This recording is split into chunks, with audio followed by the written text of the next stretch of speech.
Hello, my name is Colton Salzer, and this is case study for class EDL 851. So with feedback, feedback needs to be done frequently. It needs to be meaningful, so you need to make that connection with the teacher. It needs to be constructive, so make the comments specific so that the teacher knows it's about them and it's something specific to them, so they know it's not just a cracker jack response. Actionable. The goals need to be actionable so the teacher knows what they need to work on specifically and how to get there. And then consistent. We need to make sure that our feedback is consistent with that teacher and all the other teachers. And then specific, certain times, consistently on time uh, as possible. Mrs. Stevens did not feel supported by the administration, so by the time her formal evaluation happened, the teacher did not feel anyone cared and the principal was just checking off boxes. So, with that, it's a terrible feeling to have a teacher feel like the principal is just checking off boxes and they're not actually doing what they need to for the teacher. So, we need to promote the academic and personal success with students, teachers, and other staff. With students, it can be done in the classroom. It can be done at assemblies, just in the hallways, just walking by. Somebody did good on a test or got student of the month, anything like that. And again, with teachers, they also need that to be promoted with their academic and personal successes. Um, it helps boost their confidence, um, makes it so that they feel more confident in themselves, and they can pass that along to the students. And then other staff, janitors, maintenance staff, paraprofessionals, they all need that sense of accomplishment that they did something correct and to help them out. And then again, that just moves it right along to the teachers, to the students, to the whole atmosphere of the school. So when you promote the teacher and students properly, this helps both develop confidence and sense of value. The teacher in the story did not feel valued. She felt resentful because she didn't get any she didn't get promoted personally or academically, and so it she didn't have much confidence and she really didn't have that communication built with the principal.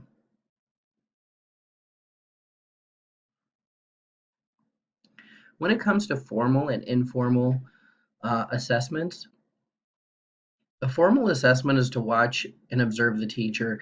This is really to help build them as a teacher, help them grow, and then so that you can create those specific goals, and get that specific feedback for that teacher.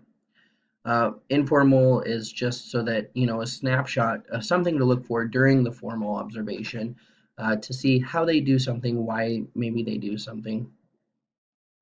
And then for the teacher and for the students, when doing a formal and informal observations, these are both to help the teacher develop. Okay. By helping the teacher develop, the teacher can then help the student develop better and more effectively and efficiently.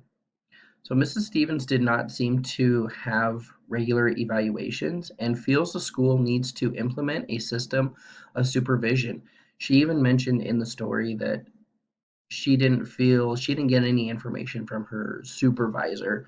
Um, so that is something that can really be hard for a teacher if they don't get any feedback for a long time, and then all of a sudden their a formal evaluation comes up and they don't do very well, but they didn't have any guidance before that. So preparing our students for college, career, and life is really important and really what we have to keep in the back of our minds of what we're working on with these students, not just what 3 times 3 is or how to write sentences correctly.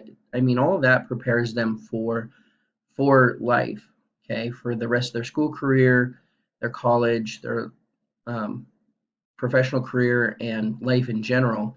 But we also like just assigning responsibilities to students in the classroom. This makes them responsible for a job or a chore, holding them accountable for that position of what they do, for their homework, for how they do on tests, evaluating what they do and how they do it, and then promoting them when they do well. Okay. So by assigning responsibilities in and out of the classroom and holding students accountable, they are able to know what is expected of them in the future.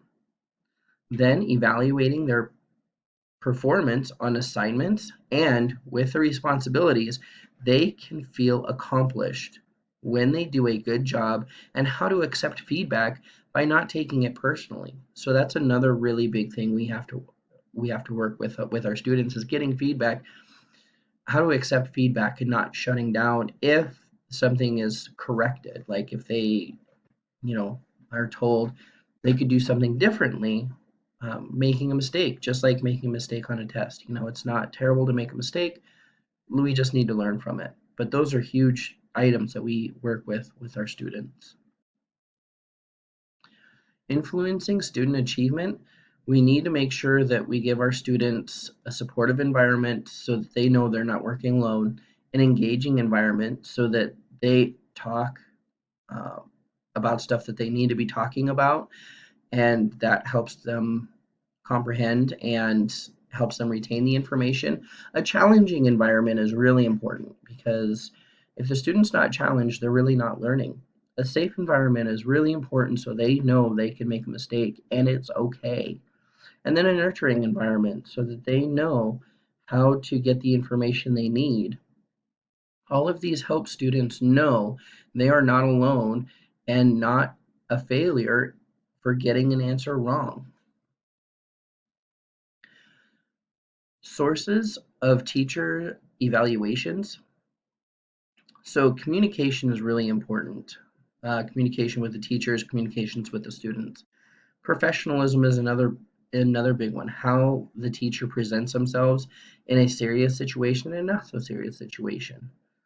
Discipline, observation of how the teacher works with the students individually and in the classroom, and classroom management is really important. And then reflection, is the teacher willing to look back at what they've done and pick out what they could have done differently on their own, and then also take the feedback from the principal. So if a teacher is able to look back and see the mistakes they made and know, okay, I need to correct this, I need to change this, because that'll make it better, is a huge step and a great learning curve for teachers, because they know they made a mistake.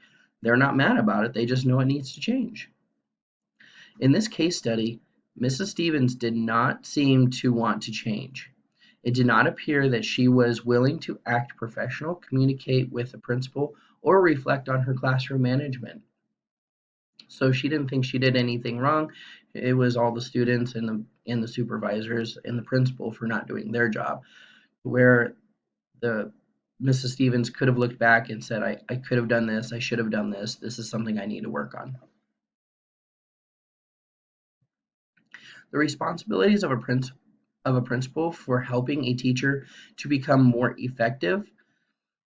Four of the real main things are goals. We need to set goals with our teachers so they know where they're getting to, and we know where we're helping them get to it, and we can make a plan to get to that spot. The atmosphere, a safe, fun, nurturing atmosphere is really important so that the teacher doesn't feel stressed. They know that they're not just being watched, they're not being picked on. They have a weight off their shoulders because teachers already have enough weight on their shoulders. So a good atmosphere will really help them um, be more accepting to information. Growth, we need to make sure that we help our teachers grow, give them the information they need, and suggestions to help them with their classroom. And then we need to educate them above what they already are. We have teachers that are super smart, and we can always learn more. Classrooms are always changing. Teachers that have been in the classroom for a really long time, technology is sometimes hard for them to accept, but we can educate them on how technology can be done right and used as an amazing tool, especially with the students that we're getting that have the technology background, and they can really use that. An effective teacher needs to be positive, organized, clear, communicative, reflective, acceptable, and professional. An effective teacher needs to have several different qualities to not only help them as a teacher, but also bring ease to their students. So teacher needs to have a positive attitude. Sometimes that's hard to do, but a good teacher can always have a positive attitude when it comes to their students. They need to be organized so that their classroom's not a mess, their desk isn't a mess, um, so that students see what it takes to be organized and how that helps. They need to make sure they're clear um, with their instruction. They need to make sure that they communicate with their students and their principal and the other teachers. They need to be able to reflect and see what they did right and what they could change. Acceptable of information from other teachers and principals, and professional, so that students know, we're at school, we can have fun, but we also need to make sure that we're working right. An accurate impression. So these are a few things the principal can look to see what the teacher may be like in the classroom, how the teacher interacts with students outside of the classroom, how the teacher interacts with other teachers. Does the teacher reflect when a principal does walkthroughs in the class? And then how prepared is the teacher? All of these help see what the teacher is probably like in the classroom. If the teacher interacts with students in the hallways that aren't even in their class or maybe even in their grade level, that shows the personality of the teacher to the students. Supporting every student and or adult's learning. This is really important because you want to make sure you have the teacher and students buy-in to what you're teaching them. If they have a buy-in, they understand how important the information is and that it needs to be worked on. Setting goals so we know where we're going and how we're going to get there. For me to say I'm going somewhere, that's not specific. I don't know how I'm getting there. I don't know where I'm going. If I say I'm going to the store, I'm going to walk to the store. I know how I'm getting there. I know where I'm going so I can get there. And then working as a team so that the teachers and the students know they're not working on this alone. They have a team. They're working on it together, and so they have somebody there to help them. Asking for suggestions on what they need to work on the most, then discuss what can be done as a team to improve. This will help get the buy-in on what the teacher or student is working on. They will be more engaged and willing to try. Influencing the conclusions.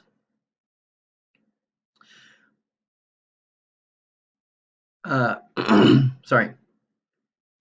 Classroom management is really important, and the principal observed misbehaviors by students. That could have just been a bad day for the teacher and for those particular students. We all have students that are really good, but on some days they just can't seem to keep it together. The teacher took little to no suggestions from the principal. The teacher may be taking those suggestions, but they may not be implementing them as fast as what the principal would want.